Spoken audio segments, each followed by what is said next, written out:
everyone back for another movie review. Today we're going to be talking about The Unbearable Weight of Massive Talent. It's reality. You can act just like a fool. People think you're cool. Okay, let's cut this down to just the Massive Talent for this review. Massive Talent is Nicolas Cage playing Nicolas Cage. He's stuck in an operation where he's a father. He's also an actor who hasn't been getting the best acting job and been spending a lot of money. He gets a call from his agent, played by Neil Patrick Harris, and he tells him, hey, I have someone, just have to go to his party.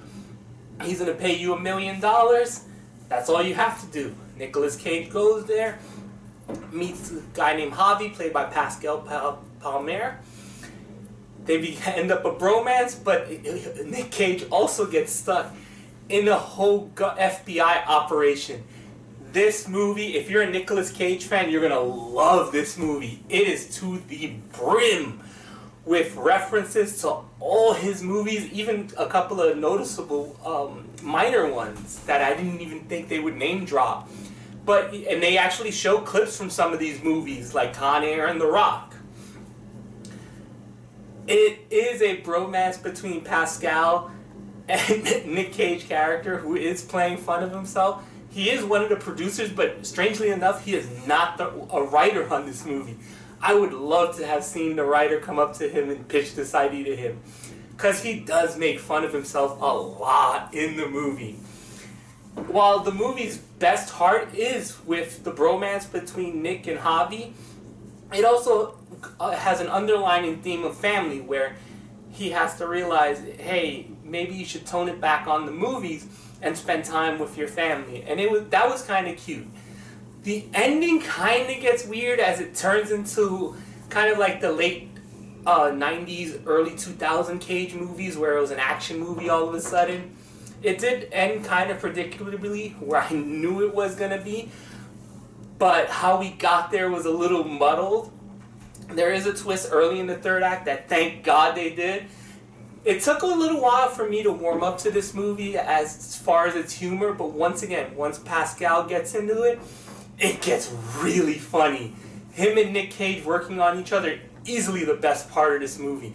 And allowing Nick Cage to make fun of himself, he just went with it. There's also this strange thing about his alter ego, which I think could have been cut out of it because it was only in for 3 scenes. So it felt kind of odd how it was there in 2 scenes at the beginning and then disappeared for the rest of the movie and then showed up when the credits rolled. There is a reference to a non-Nick Cage movie. That was one of my favorite movies of that year. I'm not going to say what movie it is, but as soon as you hear it, go out of your way to watch that movie as well. Yeah, the Massive Talent is a really good time at the theaters. Really funny. If you're a Nick Cage fan, you're going to love it even more because you're just going to get all the references, everything that's going on in the movie. It is Nick Cage being the most Nick Cage. So I highly recommend this. I'm going to give this movie an 8.5. Massive Talent came out this weekend. Let me know if you're going to see it. If you did see it, let me know what you thought of it. And let me know what's your favorite Nick Cage movie. I'm going to say after last year's Pig, that probably is my favorite. Until next time. So let's hit you.